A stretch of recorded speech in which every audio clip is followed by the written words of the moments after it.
Bismillah, alhamdulillah, wa salatu wa salam ala rasulillah, wa ala alihi wa sahbihi wa man walah. Rabbi sharah li sadri wa yassir li amri wa hlul 'uqdatan min lisani yafqahu qawli. Mes chers frères et sœurs, aujourd'hui avec l'aide d'Allah tabarak wa ta'ala, notre thème est le droit du musulman sur son frère. Le droit du musulman sur son frère. On vit une époque où hélas, les gens ignorent beaucoup sur la religion d'Allah.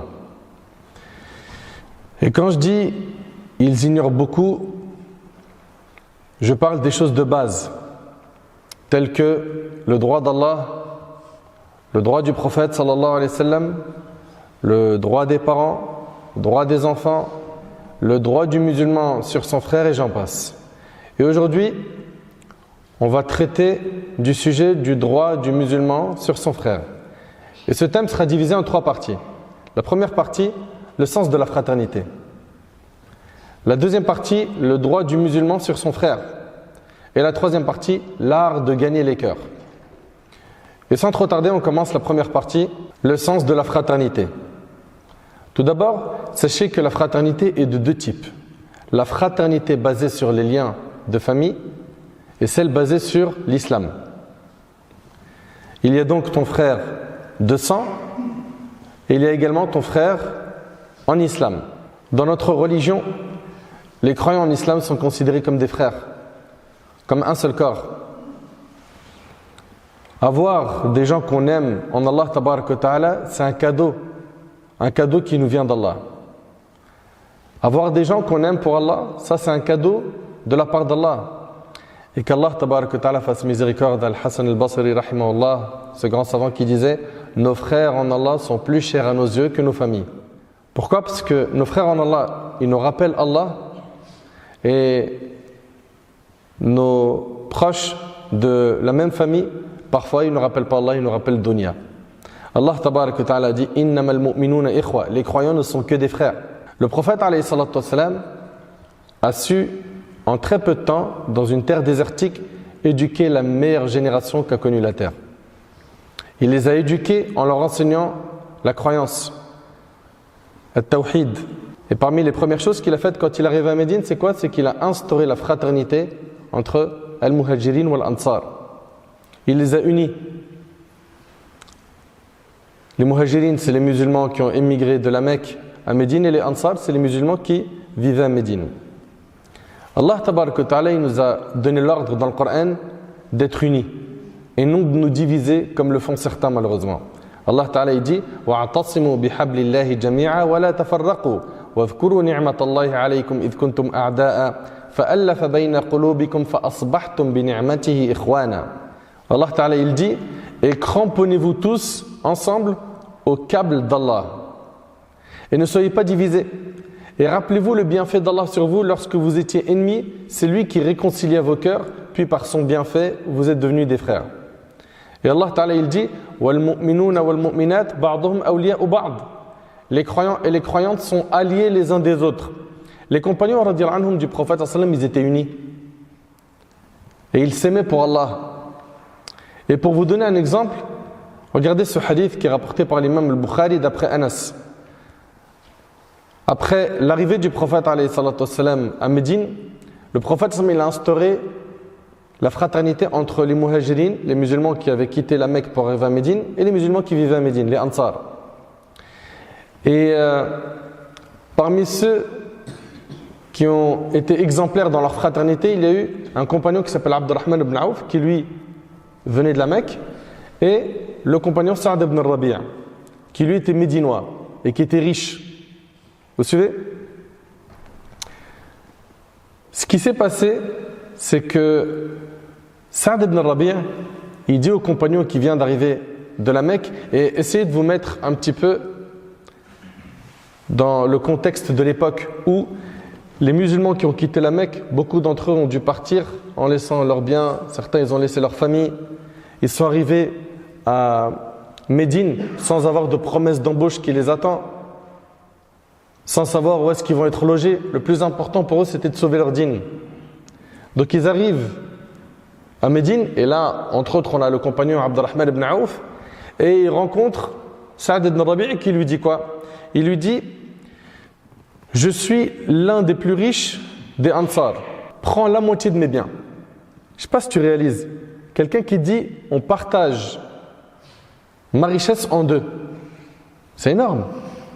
Et il lui dit, et j'ai 2 femmes. Regarde celle qui te plaît le plus, afin que je la divorce, pour que par la suite tu puisses te marier avec elle. Qu'est-ce qu'il a dit Abdurrahman ibn Auf? Est-ce qu'il lui a dit, oui, donne-moi la moitié de ta richesse? Non. Il a dit qu'Allah bénisse ta famille et tes biens. Il a dit, montre-moi plutôt où se trouve le marché. Il est parti, il a travaillé, et par la suite lui-même, il est devenu riche. Abdurrahman ibn Auf. Et on voit que les compagnons, ce n'était pas de leur éducation de tendre la main, de dépendre des autres. Non, ils travaillaient comme des hommes. Radiallahu anhum. Cette fraternité est l'éducation du prophète alayhi salatu wassalam. Aujourd'hui, malheureusement, la fraternité n'est pas comprise chez beaucoup de musulmans. C'est qu'une simple parole. On vit une époque où on regarde tous les jours sur le net, à la télé, dans les médias, que certains musulmans dans le monde souffrent. Ici, il y a eu un tremblement de terre. Là, ça a été un tsunami. Ici, ils sont touchés par la famine, la pauvreté. Dans tel autre pays, ils ont été bombardés. Le pays, il a été détruit. Mais est-ce que toutes ces choses réveillent en nous de la rahma dans notre cœur, de la miséricorde dans notre cœur, et que on essaie de faire le nécessaire pour exprimer notre fraternité à ces gens-là en les soutenant par dua, par sadaqat, les aumônes? Est-ce qu'on pense à eux ou chacun il pense qu'à lui? Certains parmi nos frères et nos sœurs sur terre, ils sont très éprouvés, et on en a d'autres, ils n'en ont rien à faire. Le plus important, c'est que moi, je mange, je bois, je ris, je remplis le frigo, je voyage, je me divertis quand je veux. Ça ne doit pas être le comportement du musulman. Si on arrivait à ce stade aujourd'hui, c'est tout simplement parce que la fraternité, pour beaucoup de gens, c'est qu'une théorie. Et il est grand temps que ça devienne quoi? Une mise en pratique. Et aujourd'hui, malheureusement, on voit en plus sur Internet et parfois dans nos mosquées, beaucoup de divisions. Beaucoup de divisions. Allah Ta'ala il nous demande de nous unir. Bien évidemment, on ne s'unit pas à n'importe quel prix, on s'unit sur le haqq. Et t'en as d'autres, ils font que de désunir. C'est impressionnant l'énergie qu'ils déploient pour désunir. Et parfois, ils le font au nom de la sunna. Tu les vois parfois prier l'un à côté de l'autre dans la mosquée. Et ils ont une relation hyper froide, voire morte. Mais pourquoi, mon frère? Pourquoi? Si tu as vu une erreur, viens, conseille avec douceur. Parfois, qu'est-ce qui se passe? Ils estiment que leur frère ou leur sœur est dans l'égarement, l'erreur, alors que le sujet sur lequel ils divergent, c'est une divergence fondée chez les savants. Et qu'il n'y a pas à se chamailler, à se désunir pour cela. Pourquoi est-ce que tu n'aimes pas tes frères et tes sœurs en Allah tabaraka wa ta'ala et que tu fais preuve de dureté, de méfiance envers eux? Comment est-ce que tu peux approcher tes frères avec la méfiance? Normalement, tu les approches avec le sourire, avec l'amour, la fraternité. Et si tu vois quelque chose qui ne va pas, tu viens avec les arguments et tu fais le nécessaire pour corriger cela. Ça fait mal au cœur, franchement, de voir qu'aujourd'hui, on a énormément de gens qui passent leur temps à finalement accumuler des péchés de médisance, de calomnie.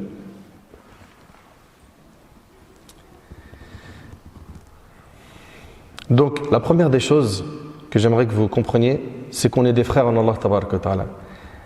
Et là, on arrive à la deuxième partie. Quels sont maintenant les droits du musulman sur son frère? Premièrement, premier droit, c'est que tu aimes ton frère en Allah. Aime pour Allah, mon frère. Il y a des gens, ils ne savent pas aimer. Alors qu'en aimant pour Allah, tu gagnes énormément. Donc, aime pour Allah tabaraka wa ta'ala. Sufyan al-Thawri rahimallah, il a dit: soyez bons envers les gens de la sunna car ils sont étrangers, c'est-à-dire ils sont rares. Sufyan al-Thawri, il a dit: si tu es informé qu'un tel homme de l'Orient ou de l'Occident suit la sunna, alors adresse-lui le salam, invoque Allah en sa faveur, car les gens de la sunna dans notre communauté sont peu nombreux. Et puis si tu veux avoir ta foi complète, Quand tu aimes un musulman, aime-le pour Allah. Le prophète alayhi salatu wassalam, il a dit Man ahabba lillah wa abghada lillah wa a'ta lillah wa man'a lillah faqad istakmala al-iman. Il a dit quiconque aime pour Allah, il déteste pour Allah, il donne pour Allah, il prive pour Allah, il aura alors sa foi complète. Donc nous en islam on aime pour Allah, pas pour tel cheikh. Tu suis mon cheikh, je t'aime. Tu suis pas mon cheikh, je t'aime pas. C'est quoi ces histoires-là? Aime donc pour Allah. Et si tu veux connaître l'importance de s'aimer en Allah, écoute ce qui suit. Le jour du jugement, vous le savez qu'on sera tous ressuscités, nus, pieds nus, incirconcis. Comme ça a été rapporté dans la Sunna. Puis ça va être un jour qui va durer 50 000 ans. Pas pour tout le monde. Ok? Ça va être un jour qui va être un jour de regret, un jour difficile pour les gens. Puis l'enfer sera amené. Le soleil va se rapprocher des humains. Et il y a des gens qui vont fondre dans leur sueur. Et à ce moment-là, subhanallah, pendant que les gens sont dans cette difficulté, Allah tabaraka wa ta'ala, il va dire où sont ceux qui se sont aimés en mon nom glorieux? Ils sont où ceux qui se sont aimés en moi? Aujourd'hui, je les ombrage de mon ombre le jour où il n'y aura d'ombre que la mienne. Et c'est rapporté par Muslim sur la Bukhari. Donc, tu pourras, Inch'Allah, être sous l'ombre du trône d'Allah, Yawm al-Qiyamah. Et donc, tu seras protégé de ce soleil qui est au-dessus de la tête des gens. Et selon Anas radhiyallahu anhu, le prophète a dit 3 caractéristiques. Celui qui les possède découvre grâce à elle la douceur de la foi. 3 choses. 1. Qu'Allah et son messager lui soient plus chers que tout le reste. 2. Quand il aime quelqu'un, il ne l'aime que pour Allah. Toi, tu n'aimes pas quelqu'un parce que il va t'aider dans un business, il va te donner beaucoup d'argent, il a des pistons, il a des connaissances, donc il va pouvoir t'aider avec ses connaissances. Il va te faire profiter de son argent. Non, tu l'aimes que pour Allah. Donc on a dit premièrement, si tu veux goûter à la douceur de la foi, tu dois aimer Allah et son messager plus que tout. 2, quand tu aimes quelqu'un, tu ne l'aimes que pour Allah. 3, qu'il lui répugne de retourner au kufr, à la mécréance, après qu'Allah l'en ait sauvé, comme il lui répugne de se voir jeté au feu, rapporté par Bukhari Muslim. Et Abu Huraira radhiyallahu anhu, il rapporte que le prophète sallallahu alayhi wa sallam a dit, et écoutez s'il vous plaît attentivement ce hadith, parce que franchement, c'est devenu rare aujourd'hui de voir des gens qui mettent en pratique ce hadith. Un homme ayant voulu visiter son frère dans un autre village, Allah a préposé un ange qui s'est mis sur sa route. Il y a un ange qui est venu sous forme humaine et qui a parlé à cet homme qui voulait visiter un de ses frères dans un village.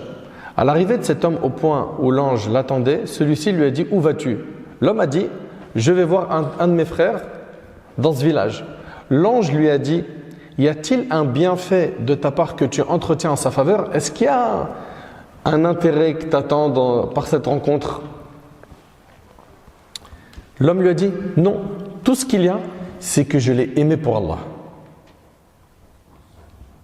Vous entendez?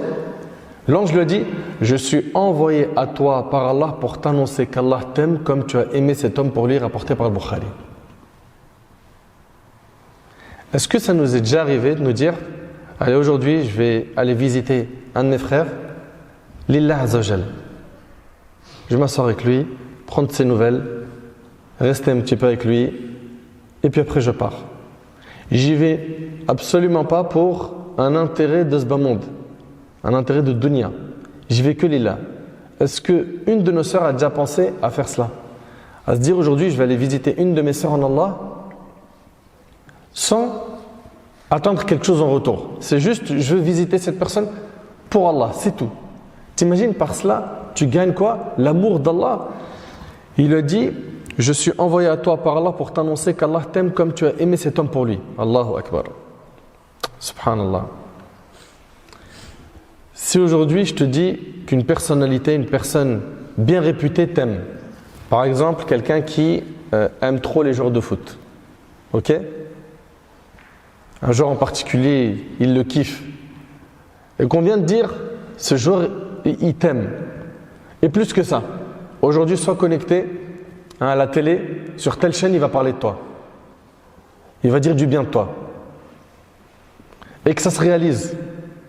Tu vas réussir à trouver le sommeil? Oui, tu ne vas pas dormir. Tu ne dors pas. Il a parlé de moi. Je suis devenu quelqu'un. Là, je marche plus sur terre, je vole. C'est vrai ou c'est pas vrai? Imagine que ce quelqu'un, c'est Rasulullah. C'est immense. Il parle de toi en bien. Maintenant, imagine que c'est pas le prophète sallam, mais c'est Allah tabarak wa ta'ala, le créateur, le Seigneur des mondes. Quel serait l'état de ton cœur? Soyez attentif sur ce hadith. Abu Idris al-Khawlani, rahimahullah, a dit: je suis entré une fois à la mosquée de Damas. Tout à coup, je vis un jeune homme souriant que les gens entouraient. Quand ils étaient en désaccord sur une question, il recourait à son arbitrage et adoptait son opinion. Vous suivez jusque-là? Je me renseignai alors sur lui et on m'a dit: c'est Mu'adh ibn Jabal, radiyallahu ta'ala anhu, qui, comme vous le savez, c'était le compagnon le plus savant dans le halal et du haram. Quand ce fut le lendemain, je partis à la mosquée de bonne heure, mais j'ai trouvé qu'il m'y avait déjà précédé. Je l'ai trouvé en prière. J'attendis qu'il terminât sa prière, puis je me suis dirigé vers lui. Je l'ai salué et je lui ai dit: par Allah, je t'aime pour Allah. Il lui a dit: Mu'adh, tu dis bien par Allah? Je dis oui, par Allah. Il répéta: tu dis bien par Allah? Il lui a dit: oui, par Allah. Il me saisit par le pan de mon manteau et m'attira à lui en me disant: réjouis-toi donc. Réjouis-toi donc, car j'ai entendu le messager d'Allah sallallahu alayhi wa sallam dire: Allah le Très-Haut a dit: mon amour est acquis de droit à ceux qui s'aiment en moi, ceux qui se réunissent en moi, ceux qui se séparent en moi et se font des cadeaux en moi. Et le hadith il est rapporté par l'imam Malik dans le Muwatta. Ça veut dire quoi? Ça veut dire qu'Allah il t'accorde son amour. Pourquoi? Parce que tu aimes ton frère pour Allah. Vous suivez? Ou parce que tu t'es réuni avec lui, ou la sœur elle s'est réunie avec sa sœur pour Allah. Ok? Et pour ceux aussi qui se font des cadeaux pour Allah. Subhanallah. Sache que le jour du jugement, tu seras ressuscité avec ceux que tu aimes. Le jour du jugement, il y en a qui seront humiliés et il y en a d'autres qui seront honorés. Et parmi les plus grands honneurs, c'est que tu sois ressuscité avec qui? Avec le prophète, alayhi salatu wassalam, les compagnons, les pieux, t'imagines? C'est-à-dire que tu es ressuscité sur la terre du jugement, imagine. Il y a le prophète, alayhi salatu wassalam, à tes côtés, Abu Bakr, Omar, Uthman, Ali, Talha, Hamza. Hein? Tu vois le prophète Ibrahim, le prophète Yunus, le prophète Nuh. Tu es ressuscité dans leur compagnie. Est-ce que tu préfères ce cercle ou est-ce que tu préfères être ressuscité avec tel influenceur que tu kiffais ou telle influenceuse que tu suivais H24 sur Snap, sur TikTok? Est-ce que tu aimerais être ressuscité avec ton rappeur favori et que autour de toi il y ait quoi? Rap, influenceur, mon comique préféré, ok? Le joueur de foot que je kiffais le plus, ok? Un parmi les influenceurs qui, H24, il disait des gros mots, il appelait au haram, il appelait au paris sportif, etc. Essaye d'imaginer qu'autour de toi, il y a eux. Et il y a aussi des gens qui vendent de la drogue, etc. parce que tu les kiffais, tu les aimais trop. Tu aimerais être ressuscité avec des pieux autour de toi ou avec des mauvais? Et ça, c'est un indicateur. C'est un indicateur d'être ressuscité avec des bons ou avec des mauvais. Et ce que vous devez retenir, c'est quoi? C'est que le prophète alayhi salatu wassalam, il a dit: Al-mar'u ma'a man ahab. C'est-à-dire quoi? Tu seras ressuscité avec ceux que t'aimes. Et c'est rapporté par Bukhari Muslim. Et j'aimerais ici qu'on fasse attention à ne pas aimer n'importe qui. N'aimez pas n'importe qui. Quand tu aimes quelqu'un, pose-toi la question: pourquoi tu l'aimes? Pour quelle raison? Qu'est-ce qui t'attire vers lui? Qu'est-ce qui t'attire vers lui? Qu'est-ce qui t'attire, ma sœur, vers elle? Si c'est le din d'Allah, Allahumma lak alhamd. Si c'est pas le cas, mais c'est trop chaud de se retrouver le jour du jugement avec un mauvais cercle autour de nous. C'est trop chaud. Ça commence mal. Donc le premier droit du musulman sur son frère est qu'il aime pour Allah. Ok? Le deuxième droit du musulman sur son frère est qu'il n'ait pas la haine contre lui, ni qu'il soit jaloux de lui. Le croyant est celui qui possède un cœur saint de toute haine. rancune, jalousie envers ses frères. Sachez que le musulman envieux, c'est quoi le hasad? Le hasad, c'est tamanni zawal ni'mat al-ghayr. C'est le fait de souhaiter la disparition du bien de quelqu'un. Je vois mon frère en Allah, Allah ibarik, il a sorti un super beau BMW. Je dis Inch'Allah, il mange un poteau du pare-choc jusqu'à l'arrière, elle se coupe en deux sa caisse. C'est quoi ça? Non, parce que je comprends pas. Moi, je travaille, je mets de l'argent de côté, j'arrive pas. Lui, il est là, il a débarqué à peine 2-3 mois de boulot. Il a sorti le BM comme ça, vite fait. Nous, en tant que musulmans, on n'a pas le droit d'envier quelqu'un pour du matériel. Allah, il a donné à ton frère une belle voiture, fais-lui le dua, qu'Allah il te la bénisse. Qu'Allah il te rajoute. Et surtout quand tu fais une dua pour ton frère en son absence, qu'est-ce qui se passe? Dites-moi. Vas-y. Il y a un ange qui dit Amin et tu auras la même chose. Si tu dis qu'Allah rajoute à mon frère plus de bienfaits, qu'Allah lui bénisse ses bienfaits, l'ange il dit Amin et tu auras la même chose. Apprenez à souhaiter le bien pour les gens. Pourquoi ces cœurs noirs? Pourquoi?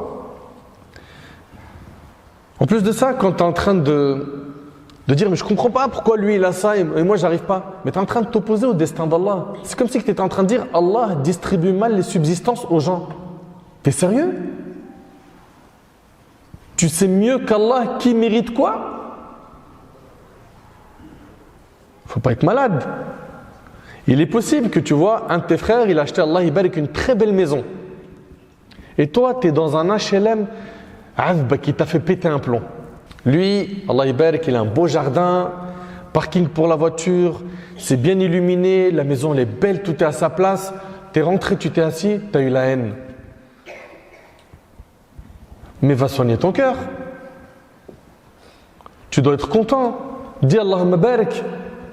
Pour pas quoi? Tomber dans le hasad. Fais des duas pour lui. Bien sûr, en face à face. Et quand tu es seul, dis Ya Rab, bénis-lui ses biens. Rajoute-lui.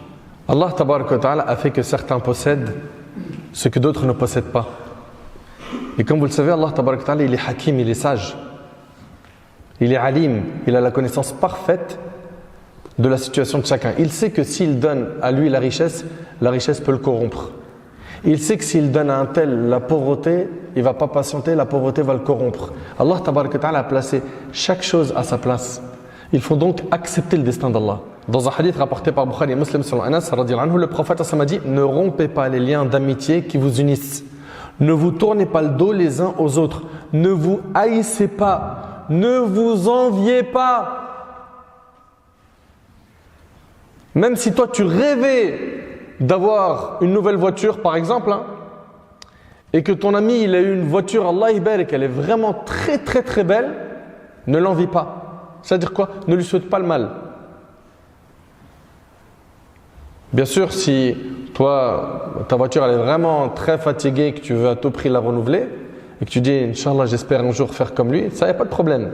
Mais par contre, lui souhaiter du mal, que son bien disparaisse, c'est pas difficile. Le prophète il a dit méfiez-vous de l'envie car l'envie brûle les bonnes actions tout comme le feu brûle le bois. Tu es en train de brûler tes hasanat. Mais sois pas stupide. Non seulement tu es en train de t'opposer au destin d'Allah, parce que dans ton fort intérieur tu es en train de te dire mais comment ça se fait lui il a eu ça, moi je l'ai pas eu. Ok? Et deuxièmement, tu es en train de brûler tes hasanat. Ne soyez pas de cela. Ne vous haïssez pas, ne vous enviez pas et soyez frères aux serviteurs d'Allah. Muawiyah radiyallahu anhu a dit une belle parole. Ce compagnon, il a dit quoi? Il a dit « Je peux satisfaire tous les gens sauf une seule personne. » On lui a dit qui? Il a dit l'envieux. Car rien ne le satisfait à part la disparition de mes biens. C'est vrai ou pas? Tu ne peux pas le satisfaire. Lui, la seule chose qu'il veut, c'est que ta richesse parte, ton mariage, il coule, ton business, il coule. Comment ça se fait, lui, il s'est lancé dans le business et en un claquement de doigts, ça a super bien démarré. Mes frères, s'il vous plaît, Allah yahfad comme mes sœurs, il ne faut pas avoir de la haine envers nos frères et nos sœurs en Allah. Ok? Apprenez à purifier votre cœur. Parce que avoir cette haine dans votre cœur, c'est une maladie, c'est un marad qalbi. C'est une maladie du cœur qu'il faut soigner. On fait dua, on implore Allah tabarak wa ta'ala de nous soigner de cette maladie. Et on fait le nécessaire, pourquoi? Pour aimer le bien pour les gens. On a donc dit que premièrement, on est des frères. Ok? Deuxièmement, on doit s'aimer pour Allah subhanahu wa ta'ala. Ok? Après, on a vu qu'il ne faut pas s'envier, se détester. Troisième droit du musulman sur son frère et qu'il ne le blesse pas par la langue. On voit aujourd'hui le musulman, il va acheter de la viande et de manière générale, qu'est-ce qu'il fait? Quand vous allez acheter de la viande, qu'est-ce que vous faites généralement? Quand tu vas l'acheter, au moment de l'achat, il y a quelque chose qu'on fait la plupart, c'est quoi? C'est halal ou pas? On se renseigne. C'est vrai ou pas? Généralement, quand on rentre dans une boucherie ou bien un restaurant, on demande excuse-moi, c'est halal ou pas? Est-ce que vous avez une certification? Vous allez chez qui? Bien évidemment, il n'y a pas que Shahada et AVS qui sont halal. Ok, il y a aussi des gens sérieux, des abattoirs, du bouche à oreille. Et donc, on se renseigne, on fait le nécessaire. Et on fait super attention à ne pas mettre dans notre bouche de quoi? De haram. C'est vrai ou pas? Et pendant qu'ils sont en train de manger halal ensemble, ils mangent haram en faisant de la médisance. Il n'y a pas assez de halal sur la table?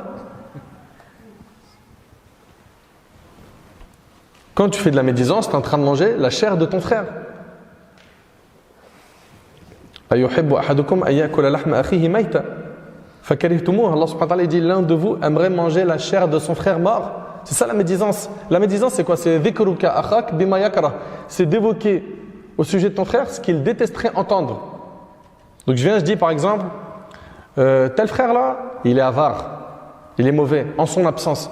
Est-ce que lui, s'il avait été présent, il aurait aimé entendre ça? Non. Donc ça, c'est de la médisance. Vous suivez?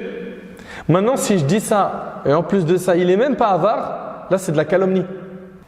Et je ne comprends pas en fait, subhanallah, c'est-à-dire qu'il ne tolère pas manger dans une boucherie où c'est douteux, aller dans un restaurant où la certification n'est pas claire.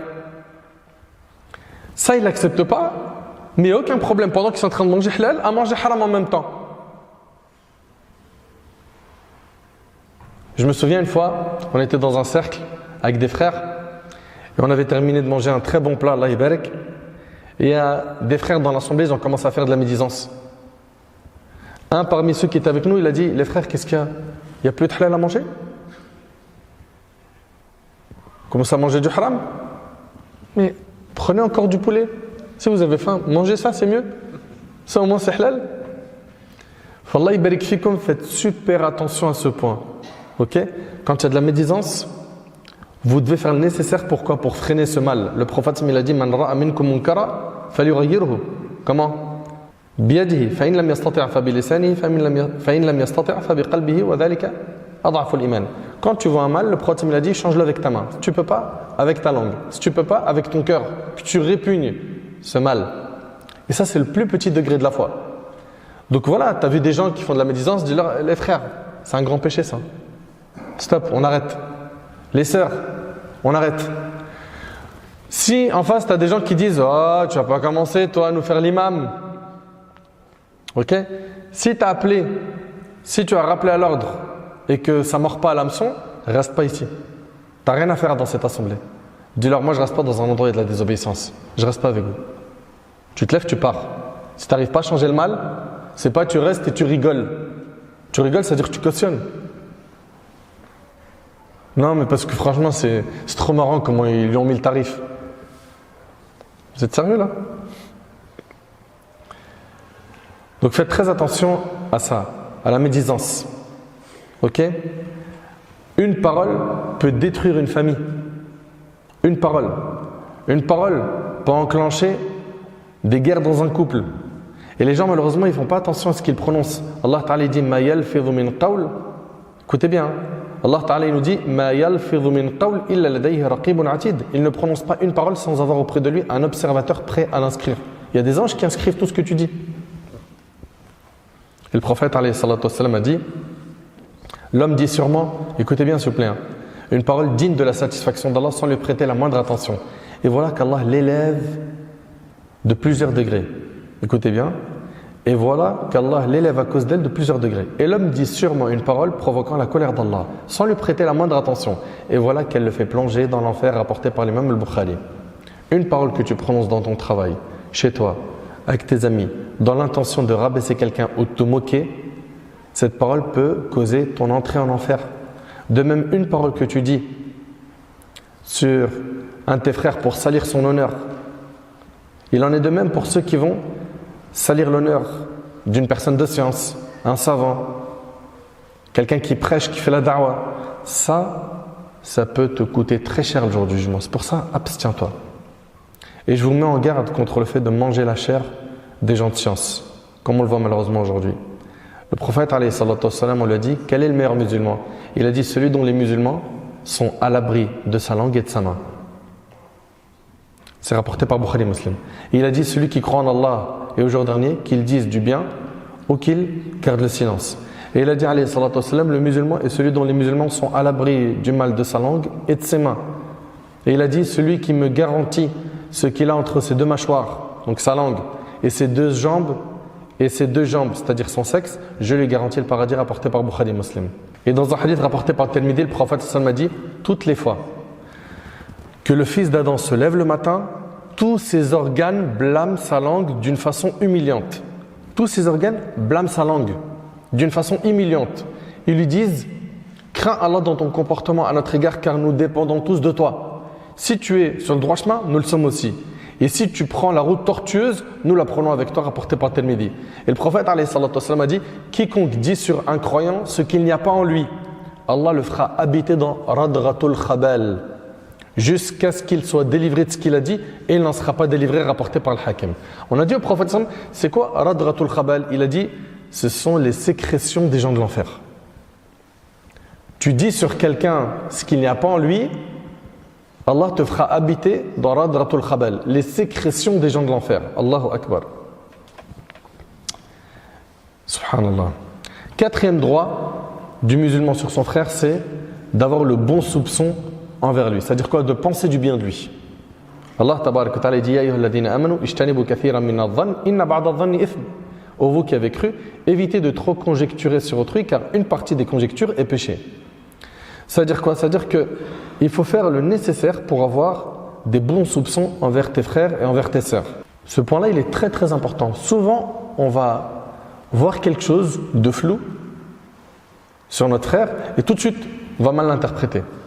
Alors que les compagnons, ce n'était pas leur comportement. Omar ibn Khattab, il disait qu'on doit s'efforcer de trouver un support dans le bien pour les actes de nos frères. C'est-à-dire de bien interpréter, de dire peut-être qu'il a une excuse, peut-être qu'il a fait ça pour telle raison. Et Ja'far ibn Muhammad, il disait, trouve pour ton frère 70 excuses. Il t'a pas répondu au téléphone aujourd'hui. Le lendemain, sur WhatsApp, tu as vu le petit signe bleu. Il a lu ton message, il t'a pas appelé. Tu lui as dit urgent, il a vu le message sur WhatsApp bleu, il t'a pas appelé. Le lendemain, tu lui dis, ah c'est comme ça, tu veux plus me parler? Et tu lui envoies, parfait, on coupe les ponts. Ok? Pourquoi? Parce qu'il t'a pas répondu pendant 2-3 jours. Il n'y a pas eu de bon soupçon. Puis ça, et toi, tu as coupé les ponts, tu as bloqué le frère et tout. Et après, il y a un ami à toi, il te dit, t'es pas au courant? Qu'est-ce qu'il y a? Un tel, et il te parle de ton pote là en question qui t'a bloqué. Sa mère, elle est morte, et il était au bled, et il est miskin, mort moralement. Franchement. À ce moment-là, tu ne te dis pas, j'ai été trop hâtif, j'ai pas été sage. En fait, trop rapidement, on pense du mal de nos frères. Faites attention à ce point-là.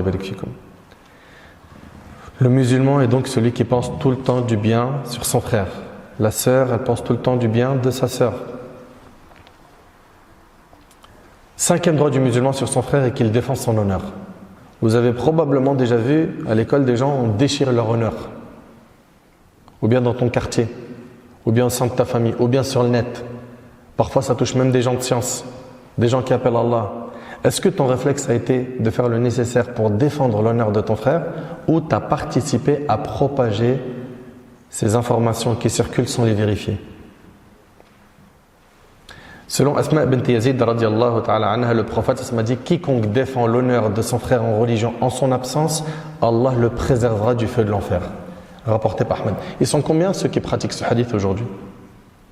Ils sont où? Ils sont où? Vous avez oublié que l'honneur du musulman, il est plus sacré que la Kaaba, comme c'est relaté dans un hadith. Détruire la Kaaba, c'est moins grave que de toucher à l'honneur d'un musulman. C'est pas moi qui le dis. Retournez au hadith. Quiconque défend l'honneur de son frère en religion, en son absence, Allah le préservera du feu de l'enfer. 6e droit que le musulman a sur son frère et qu'il le conseille. Tu as vu des choses blâmables sur ton frère? Ou toi, ma soeur, tu as vu des choses blâmables sur ta soeur? Que ce soit dans le code vestimentaire, sa manière de parler. Parfois, malheureusement, il y a certaines de nos sœurs, elles sont hijab, jilbab, etc. Mais, tabarakallah, au niveau de la pudeur apparente, il n'y a rien à dire. Mais le comportement, c'est une caïra. Elle parle mal, elle balance des wesh à tout va, des gestes, des TikTok, ambiance mise à l'amende, rébellion. C'est pas ça le hijab, on en a parlé je sais pas combien de fois. Le hijab c'est un comportement et aussi un code vestimentaire. Cette sœur-là, rapprochez-vous d'elle et on la conseille. Et le prophète il a dit, la religion c'est le bon conseil. Et celui que tu vas conseiller, il faut que tu le conseilles avec sagesse, avec humilité. Prends pas les gens de haut, avec aussi de la rahma. Quand la personne elle voit que tu lui veux vraiment du bien, qu'il y a de la rahma dans ton message, quand la personne voit que tu lui veux vraiment du bien, qu'il y a de la rahma dans ton message de la miséricorde, généralement c'est des messages qui atteignent les cœurs plus facilement. Tu atteins ton objectif bi'idhnillah plus facilement.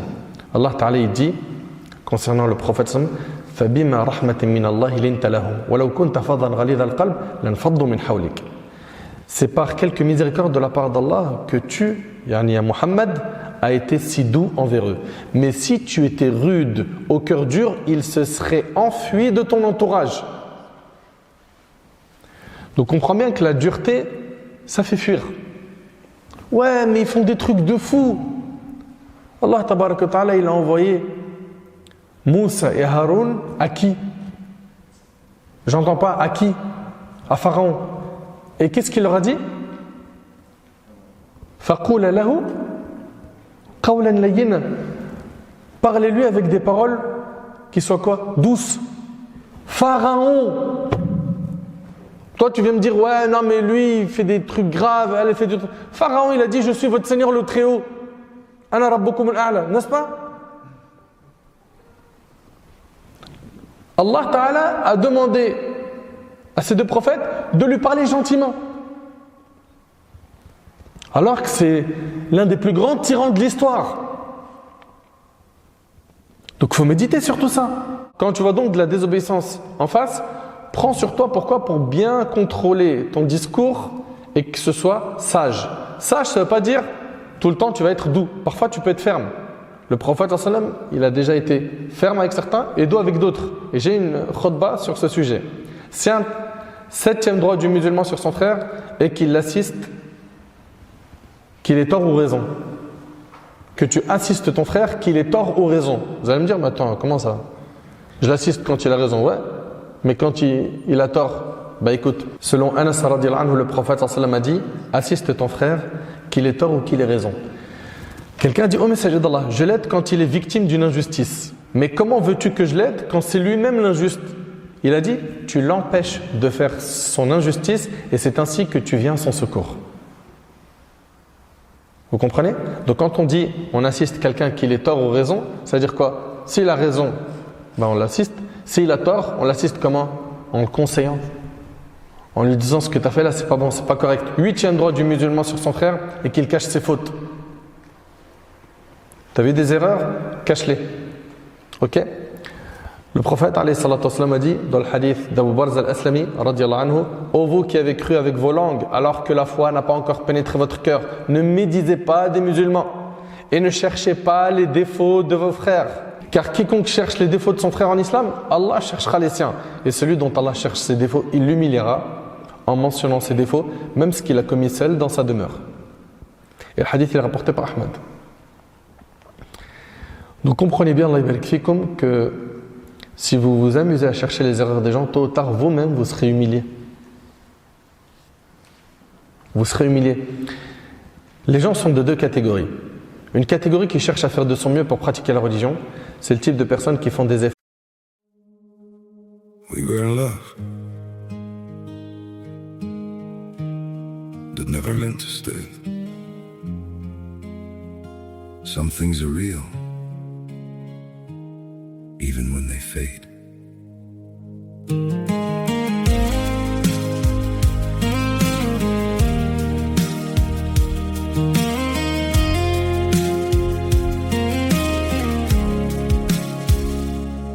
I used to think if we kept holding on, we could bend the truth somehow.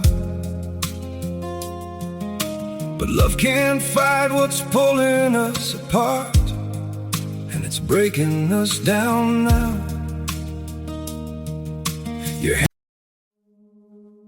We were in love that never meant to stay. Some things are real, even when they fade.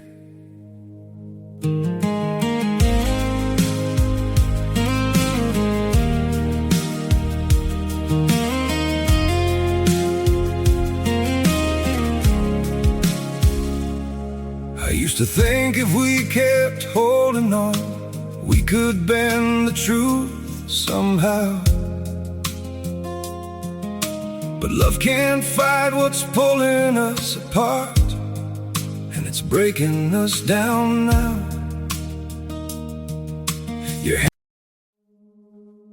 We were in love that never meant to stay. Some things are real, even when they fade.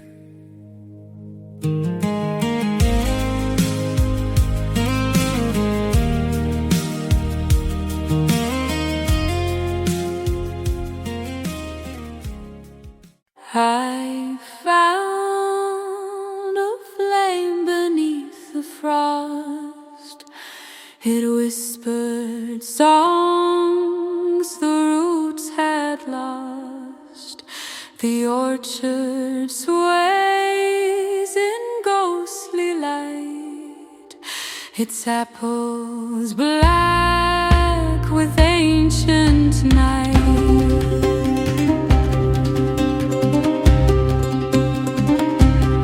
Ashes fall so soft, so deep.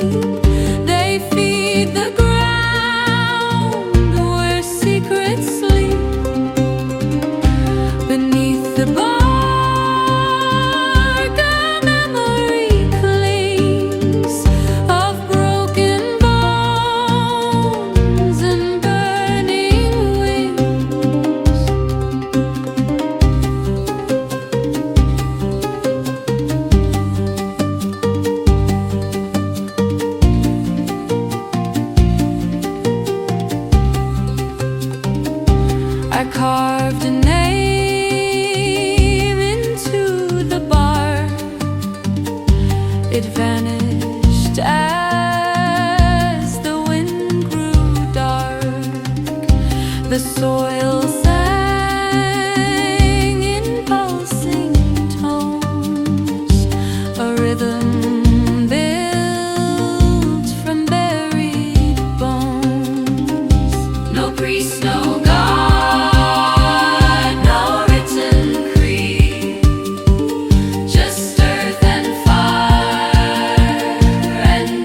efforts pour être de bons adorateurs, ce sont ni des anges, ni des prophètes, mais ils font des efforts pour être pieux. Ceux-là, dans le cas où ils désobéissent à Allah, il est de notre devoir de couvrir leurs erreurs. Deuxième catégorie de gens, ce sont des gens qui désobéissent à Allah et qui ne le cachent pas. Ils le disent à tout le monde. Il n'a pas honte de dire j'ai fait zina, j'ai bu de l'alcool, j'ai fumé de la drogue. Celui-là, si tu n'avertis pas les gens de son danger, cela risque de prendre de l'ampleur. Donc là, on mettra en garde contre la fréquentation de cette personne. Pourquoi? Parce qu'il est nocif, tout en le conseillant en parallèle. Ok? Et en faisant ça, on n'est pas tombé dans la médisance. Ça fait partie des cas de médisance autorisée. Pourquoi? Parce qu'il y a un intérêt. Préserver le dîn des gens. Et sachez qu'en couvrant les erreurs de nos frères sur terre, Allah nous couvre les nôtres ici-bas et dans l'au-delà. Neuvième droit du musulman sur son frère est d'accepter ses excuses. Si ton frère ou ta sœur vient te demander pardon après une dispute, fais pas preuve d'orgueil. Ma sœur, ne sois pas orgueilleuse, accepte. Viens pas dire moi je te pardonnerai jamais, c'est mort, ce que tu as fait c'est impardonnable. Ok? Accepte les excuses. 10e droit du musulman sur son frère est que tu l'aides dans les affaires de ce bas monde dans la mesure du possible. Dans le hadith rapporté par Muslim, le prophète m'a dit quiconque en ce bas monde a allégé l'affliction d'un croyant verra Allah alléger son affliction au jour du jugement. C'est-à-dire que tu as soulagé ton frère d'une épreuve sur terre, Allah il va te soulager d'une épreuve le jour du jugement. Quiconque secourt un homme dans la gêne verra Allah le secourir en ce bas monde et dans l'autre. Quiconque couvrira les fautes d'un musulman verra Allah les lui couvrir en ce bas monde et dans l'autre. Allah aide son serviteur tant que ce dernier aide son frère. Et c'est rapporté par Muslim. Plus tu aides ton frère, plus tu reçois l'aide d'Allah. Subhanallah. Et je tiens à dire aussi à celui qui demande de l'aide que si ton frère te dit désolé, je ne pourrais pas t'aider, ok, pardonne-lui et pense de lui du bien. Ne pas dire il m'a vendu, ça y est, allez, je bloque son contact, etc. Soyez pas de cela. Toi qui demandes de l'aide, ne va surtout pas médire de ton frère parce qu'il n'a pas pu t'aider. Attention. 11e droit, c'est quoi? C'est que tu le salues lorsque tu le rencontres, que tu acceptes son invitation, que lorsqu'il éternue, tu lui dis Arhamukallah, il tombe malade, tu le visites, il meurt, tu vas prier sur lui, suivre son cortège, etc. etc. Selon Abu Hurayra radhiyallahu anhu, le prophète a dit un musulman a 6 devoirs à accomplir à l'égard de son frère. S'il le rencontre, qu'il le salue. Tu as vu ton frère, tu lui dis salam alaikum. S'il l'invite, il accepte l'invitation. Ok, ça c'est un droit qu'il a. S'il cherche un conseil, alors qu'il le conseille. S'il éternue et qu'il dit alhamdulillah, tu lui dis yarhamukallah. C'est-à-dire quoi? C'est-à-dire qu'Allah te fasse miséricorde. S'il tombe malade, qu'il lui rende visite, et s'il meurt, qu'il le suive pour ses funérailles, et c'est rapporté par Muslim. Et dans le hadith de Ali qui est rapporté par Tirmidhi, le prophète a dit chaque fois qu'un musulman rend visite à un musulman malade le matin, 70 000 anges prient pour lui jusqu'au soir. Et chaque fois qu'il lui rend visite l'après-midi, 70 000 anges prient pour lui jusqu'au matin et il a de bonnes choses à récolter au paradis. C'est immense. Hein? C'est-à-dire qu'en allant visiter un de mes frères qui est malade, ou la sœur elle visite sa sœur qui est malade, eh bien il y a 70 000 anges qui font des duas pour toi, qui demandent l'absolution de tes péchés. C'est énorme. 3e et dernière partie maintenant de notre conférence, l'art de gagner les cœurs. Premièrement, pour gagner les cœurs des gens, il faut que tu améliores ta relation avec Allah, que tu te mettes à adorer Allah comme il le faut. Allah Ta'ala il dit Inna alladhina amanu wa amilu salihat sayaj'alu lahumur rahman wudda. À ceux qui croient et font des bonnes œuvres. Donc, tu vas devoir faire des bonnes œuvres. Le tout miséricordieux accordera son amour. Et si Allah t'aime, tu as gagné. Pourquoi? Parce que quand Allah il t'aime, il dit à l'ange Gabriel j'aime un tel, aimez-le. Puis après, qu'est-ce qui se passe? L'ange Gabriel, lui-même, il transmet cette information aux anges des cieux qui, eux, à leur tour, t'aiment. Et à la fin, qu'est-ce qui se passe? Tu es apprécié des gens sur terre. Ok? Aime donc Allah Tabaraka Ta'ala et ne recherche que sa satisfaction. Parce qu'il y a beaucoup de gens, surtout nos jeunes, ils sont perturbés sur ce point. Ils veulent toujours satisfaire tout le monde, au prix de désobéir à Allah. L'imam Shafi'i rahmallah, il a dit satisfaire les gens, c'est-à-dire tous les gens, est un objectif irréalisable. Le plus important, c'est que Allah soit satisfait de toi. Donc le premier point, pour pouvoir gagner les cœurs, c'est que tu améliores ta relation avec Allah. Le deuxième point, sois bon envers les gens, même s'ils sont mauvais envers toi. Allah Ta'ala il dit وَلَا تَسْتَوِي الْحَسَنَةُ وَلَا السَّيِّئَةُ ادْفَعْ بِالَّتِي هِيَ أَحْسَنُ فَإِذَا الَّذِي بَيْنَكَ وَبَيْنَهُ عَدَاوَةٌ كَأَنَّهُ وَلِيٌّ حَمِيمٌ. La bonne action et la mauvaise ne sont pas pareilles. Repousse le mal par ce qui est meilleur. Et voilà que celui avec qui tu avais une animosité devient tel un ami chaleureux. Allah il te dit repousse la mauvaise action. Par quoi? Par ce qui est meilleur. Il t'a fait du mal, sois bienfaisant. Sois pas injuste. Al-Hassan al-Basri, rahimallah, on avait parlé de lui en mal. Ok? Donc c'est quelqu'un qui a fait de la médisance sur lui. Il lui a ramené des dates. Il lui a dit j'ai appris que tu me donnais tes hasanat et je voulais te récompenser pour ce geste que tu as fait et j'aurais voulu te donner mieux. Il t'a insulté, il a été mauvais envers toi, etc., etc.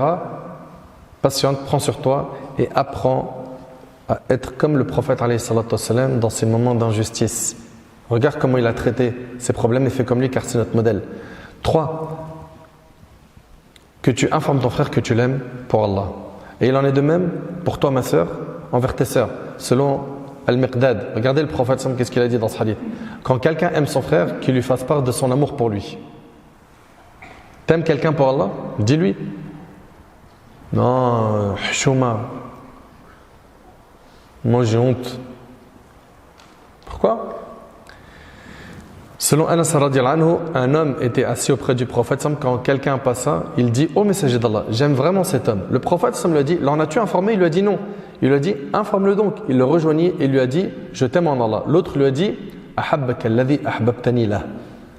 Puisse t'aimer Allah en qui tu m'as aimé. Et je profite de l'occasion pour vous dire que je vous aime pour Allah tabaraka wa ta'ala et j'implore Allah de nous réunir yawm al-qiyamah sous l'ombre de son trône le jour où il n'y aura d'ombre que la sienne. Parmi ce qui permet de souder les liens entre les musulmans, il y a le sourire. Et comme vous le savez, un sourire en dessine un autre. Quand toi tu souris à quelqu'un, il a envie de te sourire. Et le prophète il a dit quoi? Il a dit un sourire face à ton frère est une aumône. Tu imagines juste tu as souri, tu as gagné des hasanat. Et il y a des gens, ils n'arrivent pas à sourire, ils sont toujours sombres. Toujours il les arrache, il est triste du matin au soir. Ou bien il sourit avec ses potes, à fond il rigole, il met de l'ambiance. Ah, ses potes ils disent vraiment toi, Allah ibarak, un jaou. Ah, t'as une ambiance. Dès qu'il rentre chez lui, salam alaikum. Il a mangé. Donc, que ce soit sa mère ou sa femme, ça y est, on voit plus les belles dents, on voit plus le sourire. Mais pourquoi? Souris, tu gagnes des hasanat. Le prophète il a dit La tahqiranna min al-ma'rufi shay'an. Ne méprise aucune bonne action. Ne serait-ce que le fait de rencontrer ton frère avec un visage détendu, un visage souriant. Parmi ce qui permet de souder les liens entre les musulmans, on a le fait de se saluer. Le prophète il a dit par celui qui détient mon âme dans sa main, vous n'entrerez au paradis que lorsque vous croirez. Et vous ne croirez vraiment que lorsque vous vous aimerez. Voulez-vous que je vous indique une chose? Qu'en la faisant vous vous aimerez, saluez-vous les uns les autres. Afshu salam bainakum. Et le prophète il a dit dès que deux musulmans qui se rencontrent se serrent la main, Allah les absout de leurs péchés avant qu'ils ne se quittent, rapporté par Abu Daoud. Parmi ce qui permet de souder les liens entre les musulmans, on a le fait de faire des dua à nos frères en leur absence. Abu Darda radiyallahu anhu disait Allah exauce toujours l'invocation que fait le musulman en faveur de son frère en son absence. Il a du côté de sa tête un ange spécial qui lui dit à chaque invocation, écoutez bien, il a du côté de sa tête un ange spécial qui lui dit à chaque bonne invocation qu'il fait pour son frère Amin, et à toi la même chose.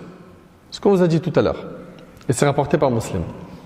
Donc t'imagines quand tu dis Ya Allah, pardonne à mon frère, Ya Allah, guide mon frère, Amin, et tu as la même chose. Et il y avait des pieux prédécesseurs, quand ils voulaient quelque chose pour eux, ils faisaient la dua pour leur frère. Parce qu'ils savaient que l'ange il allait dire Amin et tu auras la même chose. Subhanallah. Parmi ce qui permet de souder les liens, on a le fait de participer aux joies et aux tristesses des musulmans. Tu vois ton voisin par exemple, il est heureux. Tu participes à la joie. Par un cadeau, une belle parole, tu le montres la joie. Ou bien, ils sont dans une tristesse, ils ont perdu quelqu'un dans leur famille. On est avec eux, on se soutient. Ok, parmi ce qui permet de souder les liens, on a le fait de s'offrir des cadeaux. Le prophète il a dit Tahadu tahabbu, offrez-vous des cadeaux, vous vous aimerez. C'est rapporté par Tabarani selon Aïcha. Et puis, c'est pas la valeur du cadeau, c'est le geste en lui-même qui est vraiment touchant. C'est vrai ou pas? Un de tes frères, il vient et dit, j'étais à la Mecque, et puis j'ai pensé à toi, je t'ai ramené un parfum, ok? Qui n'est peut-être pas d'une très grande valeur, mais le geste, c'est ça le plus touchant. Il a pensé à moi. Il me montre que j'ai de la valeur pour lui. Donc, quand tu rentres chez toi, apprends à faire des cadeaux, que ce soit pour tes parents. Okay? On fait rarement des cadeaux pour nos parents. C'est vrai ou c'est pas vrai? Ou ta femme, un petit cadeau par-ci par-là, ça fait vraiment, vraiment plaisir. Ok? Et aussi les belles paroles diffusées par message, où on montre de l'attention. Un mot d'amour qu'il envoie à son épouse, ou l'inverse, par SMS, ou entre frères. Je pense beaucoup à toi, je te fais des doigts à mon frère, qu'Allah te protège, je t'aime pour Allah. C'est des choses qui nous permettent de quoi? De maintenir l'amour et la mahabba et la fraternité entre nous, et ça manque. Ça manque. Et pour terminer, parmi ce qui permet de maintenir la fraternité entre nous et de la souder, c'est de respecter la divergence. La divergence dans quoi? Dans al-ahkam, dans les règles de la religion. Respectons-nous dans le cas où on diverge quand la divergence elle est fondée. Ok? Toi tu es de telle opinion, moi je suis de telle opinion, les deux elles sont fondées, les deux elles sont solides. Classe, ma fiche il n'y a pas de problème. Ok, on ne va pas s'embrouiller, on ne va pas se chamailler pour ça. D'accord? Si tout cela est bien compris et mis en pratique, on va pouvoir, bi'idhnillah tabarak wa ta'ala, avoir une très belle union au sein de notre communauté, avoir de l'entente qui règne entre nous, de l'amour, de la stabilité dans nos rangs. Et j'implore Allah tabarak wa ta'ala de faire que ces paroles trouvent une place dans votre cœur. J'implore Allah tabarak wa ta'ala d'accepter nos œuvres, de nous accorder la piété. Sallallahu subhanahu wa ta'ala an yanfa'ani bima qultu wa yanfa'akum bima sami'tum. هذا والله أعلم سبحانك اللهم وبحمدك أشهد أن لا إله إلا أنت أستغفرك وأتوب إليك وآخر دعوانا أن الحمد لله رب العالمين.